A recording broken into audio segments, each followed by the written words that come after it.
You probably have your thoughts and plans on what it will look like to be a camp counselor.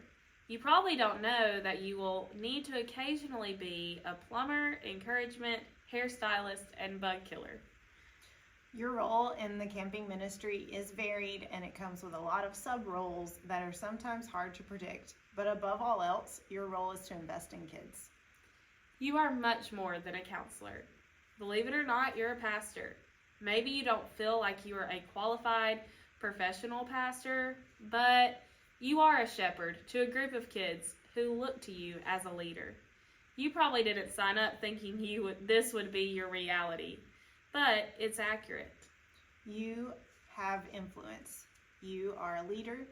You are a guide who is helping to point kids to grow in their relationship with Jesus. Your role is bigger than you thought, and you are gifted to be absolutely amazing in this role. So let's talk about how you can lead from this role responsibly. Be curious. Yes, in your role, you should be asking a lot of questions. Sometimes the questions will and need to sound like, "We didn't leave anyone in the cabin, did we? Does everyone have their sunscreen on? Is that kid supposed to be climbing on that thing?" But in the midst of all these check-ins and responsible adult questions, there are many more important questions you can and should be asking. Learn about who they are. Ask them questions to help you get to know what they like, what they dislike, what motivates them, their personality. See these kids as unique individuals they are. Learn about what they're experiencing. Kids might not be willing to share their whole story all at once, but they might be willing to share with you in pieces. Be constantly curious and be careful to care enough about their story to remember what they do share. Learn about how they're changing. They are growing, struggling, adapting, overall changing. Pay attention to all that is new in their lives and ask them questions about how they are feeling about these new experiences.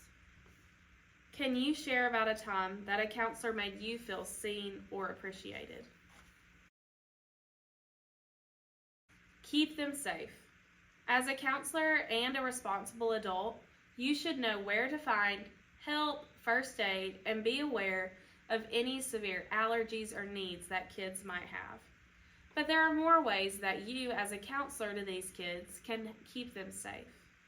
Take them seriously. When a kid opens up about their pain, fears, doubts, feelings, don't dismiss these as momentary or small.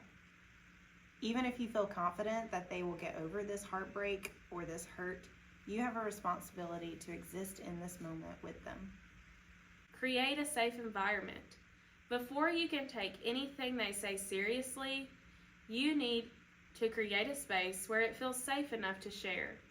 Eliminate distractions. Give them your undivided attention, and don't allow shared feelings to escape and become gossip. Guard their trust. When a kid shares something personal, that is a valuable piece of information that you should treat as such. Except in a case where they are being hurt or hurting someone else, you have a responsibility to keep the trust you are building between you and these kids. Know your stuff. As a counselor, you should know the schedule for the day and where the kids can go to find what they need, but you should also come into every environment knowing what we're learning about and where to find things like discussion questions or important scripture passages. Learn the theme verse. Help students memorize scripture by doing it yourself first. Participate in worship. Lead by example. When you show up prepared, it shows kids that you value their time enough to study, prepare, and invest your time in this environment for them. You are not just in the room to keep the peace. You are a conversation guide and a counselor to this group, and they are counting on you to know where this conversation is headed. What is one way that you can lead by example?